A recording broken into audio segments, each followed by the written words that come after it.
Оқу жылы аяқтала сала, бәрі демалыс саябағына ағылды.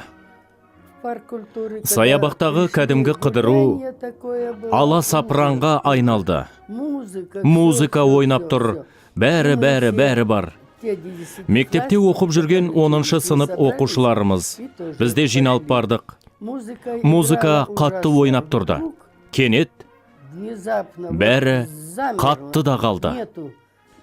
Құлаққа ұрған танадай тыныштық. Бәрі не болды деп сұрап жатыр.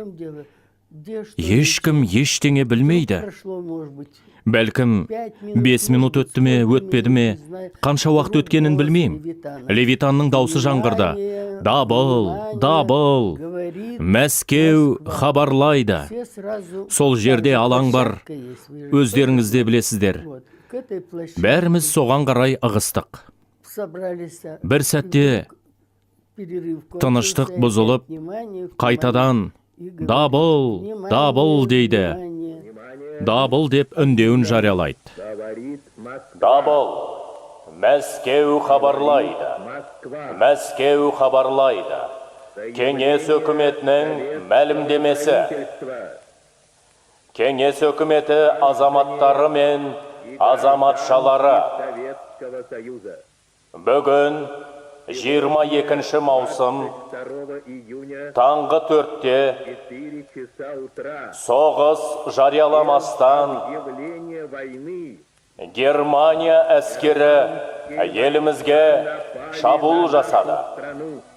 Шекарамызды көптеген жерінен бұзып, қалаларымызды бомбалады.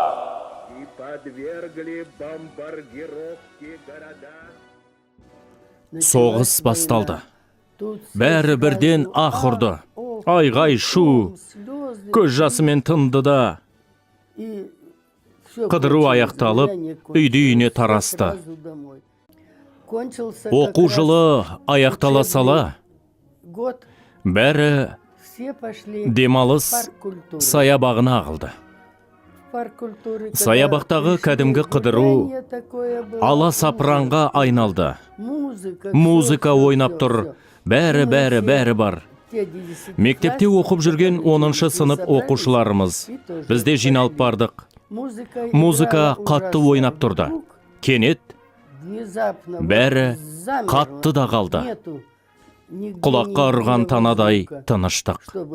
Бәрі не болды деп сұрап жатыр.